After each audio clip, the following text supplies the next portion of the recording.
Hello friends, welcome to स्टडीकर। मैं हूं आपका दोस्त प्रभाकर। आज के इस लेक्चर में हम 7 अगस्त 2023 के मोस्ट इंपॉर्टेंट करंट अफेयर्स के क्वेश्चन डिस्कस करेंगे, तो आप इस पूरे लेक्चर को बहुत ही ध्यान से लास्ट तक जरूर देखिएगा। आज का पहला और इंपॉर्टेंट क्वेश्चन है, किस देश में आपातकाल की घोषणा की गई है। यानी दोस्तों, अभी हाल ही में किस देश में इमरजेंसी लगाई गई है। आंसर हो जाएगा इथियोपिया। तो अफ्रीका महाद्वीप का एक देश है इथियोपिया, तो वहां पर इमरजेंसी लगाई गई है। हुआ क्या है कि जो इथियोपिया का एक राज्य है अम्हारा, तो उसमें एक समूह है जिसका नाम है फानो मिलिशिया समूह।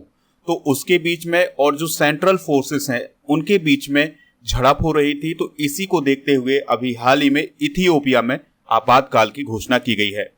इथियोपिया की बात करें तो यह अफ्रीका कॉन्टिनेंट में है। इसकी जो कैपिटल है वो है आदिस अबाबा।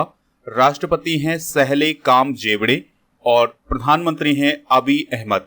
तो दोस्तों, ये आप इथियोपिया का मैप देख सकते हैं। यहां पर दोस्तों आपको एक और पॉइंट याद रखना है। एक टर्म आता है जियोग्राफी में, हॉर्न ऑफ अफ्रीका।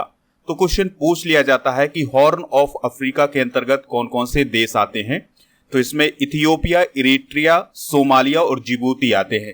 तो ये हो गया इथियोपिया, और दोस्तों ये है इरिट्रिया, ये है जिबूती और ये है सोमालिया। तो ये 4 देश मिलकर के हॉर्न ऑफ अफ्रीका बनाते हैं। अब चूंकि इनका जो आकार है ये हॉर्न की तरह है, इसलिए इन्हें हॉर्न ऑफ अफ्रीका कहा जाता है। यहां पर इंटरनेशनल न्यूज की बात आई है, तो कुछ इंटरनेशनल करंट अफेयर्स डिस्कस करते हैं। तो अमेरिका के साथ अभी हाल ही में पाकिस्तान ने सुरक्षा समझौते को मंजूरी दी है। नाइजर में अभी हाल ही में तख्ता पलट हुआ है, और कंबोडिया के पीएम हुन सेन ने अभी हाल ही में इस्तीफे की घोषणा की है। रूस ने लिंग परिवर्तन और ट्रांसजेंडर विवाह पर प्रतिबंध लगाया है। भारत ने गैर बासमती सफेद चावल के निर्यात पर अभी हाल ही में प्रतिबंध लगाया है। सेमीकंडक्टर के लिए भारत और जापान के बीच अभी हाल ही में एक समझौता हुआ है। और चाइना ने दुनिया का पहला मीथेन से उड़ने वाला रॉकेट लॉन्च किया है। तो ये है कुछ इंटरनेशनल करंट अफेयर्स। आप इस पूरे लेक्चर को बहुत ही ध्यान से लास्ट तक देखिएगा। लास्ट में आपसे एक क्वेश्चन पूछा जाएगा जिसका आंसर कमेंट बॉक्स में देना है। अगर आप चैनल पर पहली बार आए हैं, सब्सक्राइब कर लें, बेल आइकन भी दबा लें, जिससे आपको समय पर और सबसे पहले नोटिफिकेशन मिल सकेगा। पीडीएफ अगर आपको डाउनलोड करना है तो टेलीग्राम चैनल से जुड़ जाइएगा। आप टेलीग्राम पर जाएं, स्टडीकर ऑफिशियल सर्च करेंगे तो आपको हमारा चैनल मिल जाएगा, और चैनल को ज्वाइन करेंगे तो पीडीएफ भी आपको मिल जाएंगे।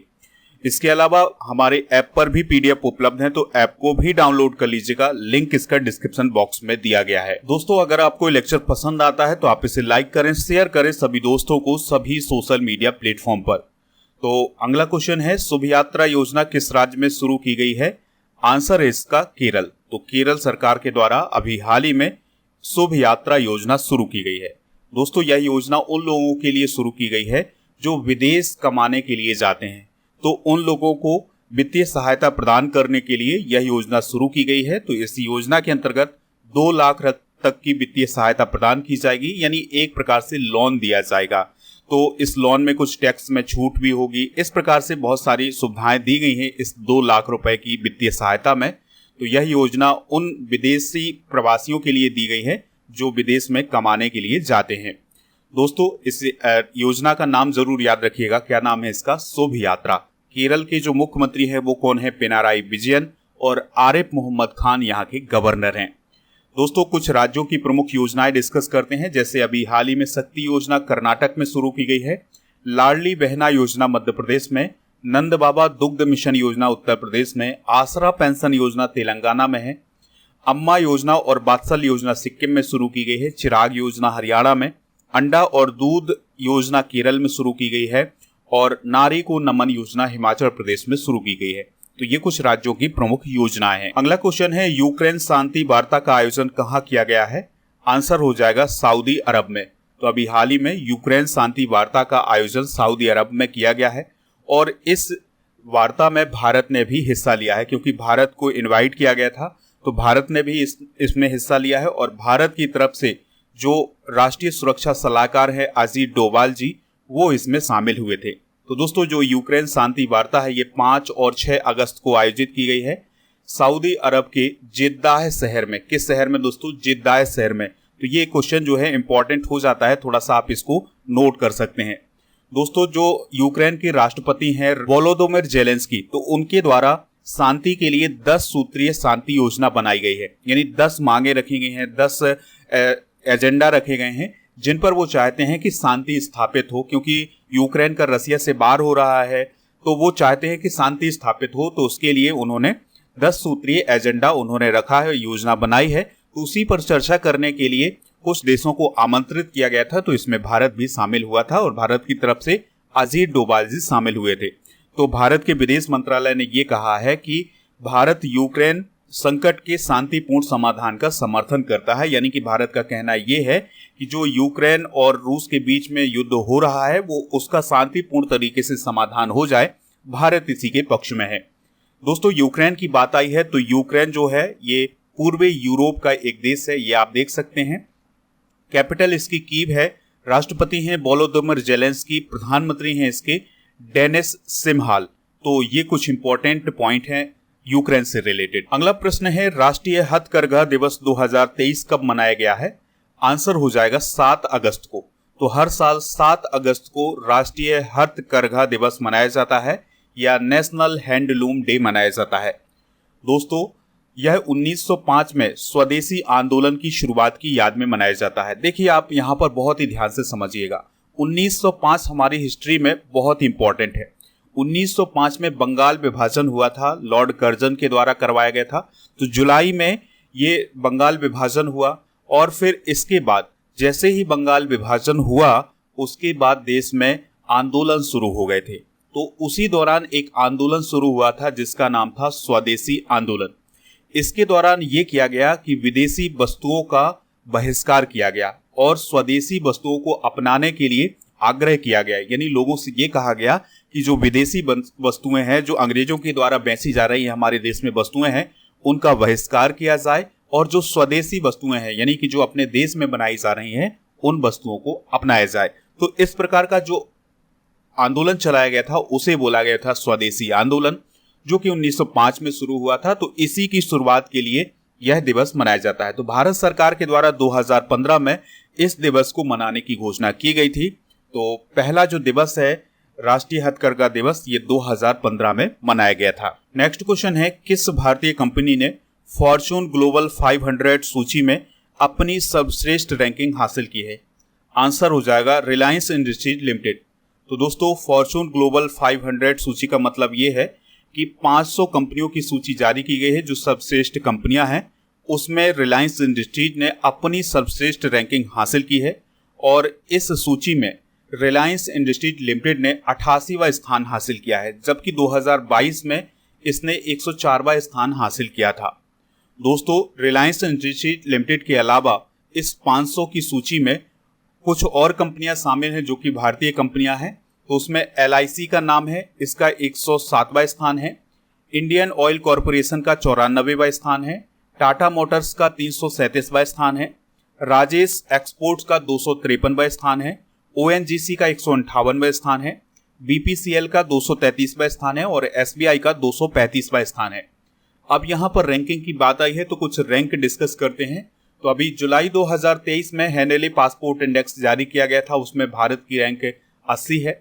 विश्व प्रेस स्वतंत्रता सूचकांक 2023 में भारत की रैंक 161 है। विश्व प्रसन्नता सूचकांक 2023 में भारत की रैंक 126 है।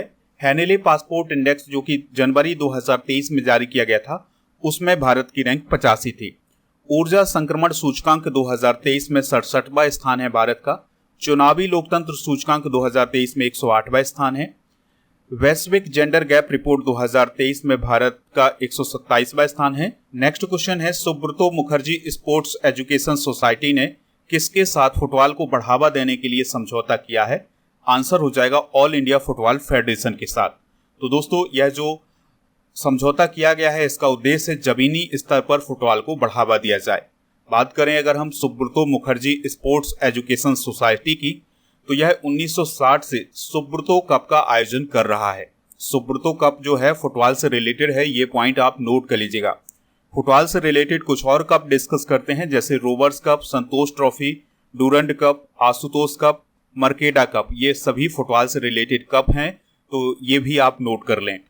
दोस्तों, अखिल भारतीय फुटबॉल महासंघ यानी ऑल इंडिया फुटबॉल फेडरेशन की बात करें तो इसको स्थापित किया गया था 23 जून 1937 को। मुख्यालय इसका नई दिल्ली में है। इसके 37 सदस्य हैं। अध्यक्ष हैं कल्याण चौबे और उपाध्यक्ष हैं नलपत अहमद हारिस। नेक्स्ट क्वेश्चन है, चंद्रयान 3 ने किसकी कक्षा में सफलतापूर्वक प्रवेश किया है? आंसर हो जाएगा चंद्रमा। तो दोस्तों, चंद्रयान 3 जो है चंद्रमा के लिए लॉन्च किया गया था, तो उसने चंद्रमा की जो कक्षा है उसमें सफलतापूर्वक प्रवेश कर लिया है और यह 5 से 6 परिक्रमाएं पूरी करेगा और फिर धीरे धीरे जो सबसे निचली कक्षा होगी चंद्रमा की उसमें प्रवेश करेगा और फिर इसके बाद ये सॉफ्ट लैंडिंग करेगा चंद्रमा पर। देखिए दोस्तों, यहाँ पर आप ये इमेज देख पा रहे हैं। इस इमेज से समझिएगा ये इसरो के द्वारा जारी की गई है। 5 अगस्त 2023 को जारी की गई ये पिक्चर है, तो इसको आप बहुत ही ध्यान से समझिएगा। ये है पृथ्वी और ये है चंद्रमा। तो अब जो चंद्रयान 3 भेजा गया था भारत के द्वारा, तो उसने जो पृथ्वी की परिक्रमा थी वो तो पूरी कर ली है। अब वो किसकी कक्षा में प्रवेश कर रहा है? अब वो चंद्रमा की कक्षा में प्रवेश कर रहा है। तो इस प्रकार से अब चंद्रमा के चक्कर लगाएगा ये। फिर इसके बाद 23 या 24 अगस्त को ये चंद्रमा के दक्षिणी ध्रुव पर लैंडिंग करेगा। तो यहां पर लैंडिंग करने वाला है। तो ये इसरो के द्वारा जारी की गई पिक्चर है, तो इससे आप बेहतरीन तरीके से समझ सकते हैं। देखिए, चंद्रयान 3 को एक बार रिवाइज कर लेते हैं। तो चंद्रयान 3 को 14 जुलाई 2023 को लॉन्च किया गया था दोपहर 2:35 पर। इसरो के द्वारा लॉन्च किया गया था सतीश धवन स्पेस सेंटर से। किस रॉकेट से लॉन्च किया गया था? तो LVM-3M4 रॉकेट से लॉन्च किया गया था। इसका बजट है 615 करोड़ का। इसका कुल वजन है 3900 किलोग्राम का और इसके मिशन निदेशक थे मोहन कुमार, रॉकेट निदेशक थे विजू सी थॉमस और अंतरिक्ष यान के निदेशक थे डॉक्टर पी बीरा मुथुवेल। अगला क्वेश्चन है, किस देश के पूर्व प्राइम मिनिस्टर इमरान खान को गिरफ्तार किया गया है? आंसर हो जाएगा पाकिस्तान। तो पाकिस्तान के पूर्व प्राइम मिनिस्टर इमरान खान को अभी हाल ही में तोसखाना भ्रष्टाचार के मामले में दोषी पाया गया है। उन्हें 3 साल की सजा सुनाई गई है और 1 लाख पाकिस्तानी रुपए का जुर्माना भी लगाया गया है। उनकी राजनीतिक पार्टी का नाम याद रखिएगा, तहरीक-ए-इंसाफ। और याद रखना है आपको कि जो इमरान खान है वो एक क्रिकेटर भी रह चुके हैं। इमरान खान को 5 वर्ष के लिए सक्रिय राजनीति से भी अयोग्य घोषित किया गया है। बात करें अगर हम पाकिस्तान की, तो कैपिटल इसकी इस्लामाबाद है। राष्ट्रपति हैं आरिफ अलवी, प्रधानमंत्री हैं शहबाज शरीफ। अगला क्वेश्चन है, ब्रिक्स स्वास्थ्य मंत्रियों की बैठक में भारत की ओर से किसने हिस्सा लिया है? आंसर हो जाएगा डॉक्टर मनसुख मंडाविया जी ने। तो केंद्रीय स्वास्थ्य एवं परिवार कल्याण मंत्री डॉक्टर मनसुख मंडाविया जी ने दक्षिण अफ्रीका के डरबन में आयोजित ब्रिक्स स्वास्थ्य मंत्रियों की बैठक को वर्चुअली रूप से ज्वाइन किया था और उसको संबोधित भी किया है। बात आई है ब्रिक्स की, तो दोस्तों इसका फुल फॉर्म होता है ब्राजील, रसिया, इंडिया, चाइना और साउथ अफ्रीका। और ये जो ब्रिक्स है दुनिया की 5 सबसे तेजी से उभरती हुई अर्थव्यवस्थाओं का एक समूह है। दोस्तों, एक ब्रिटिश अर्थशास्त्री थे जिम ओनील, तो उनके द्वारा 2001 में एक टर्म दिया गया था, एक शब्द दिया गया था जिसका नाम था ब्रिक, जिसमें ब्राजील, रसिया, इंडिया और चाइना थे। फिर इसके बाद 2010 में इसमें साउथ अफ्रीका भी शामिल हो गया था, तो फिर ये ब्रिक्स बन गया। और 2023 में ब्रिक्स सम्मेलन की अध्यक्षता कौन कर रहा है? साउथ अफ्रीका कर रहा है। अगला क्वेश्चन है, किस राज्य ने अपने सामाजिक सुरक्षा योजना का दायरा बढ़ाया है? आंसर हो जाएगा ओडिशा।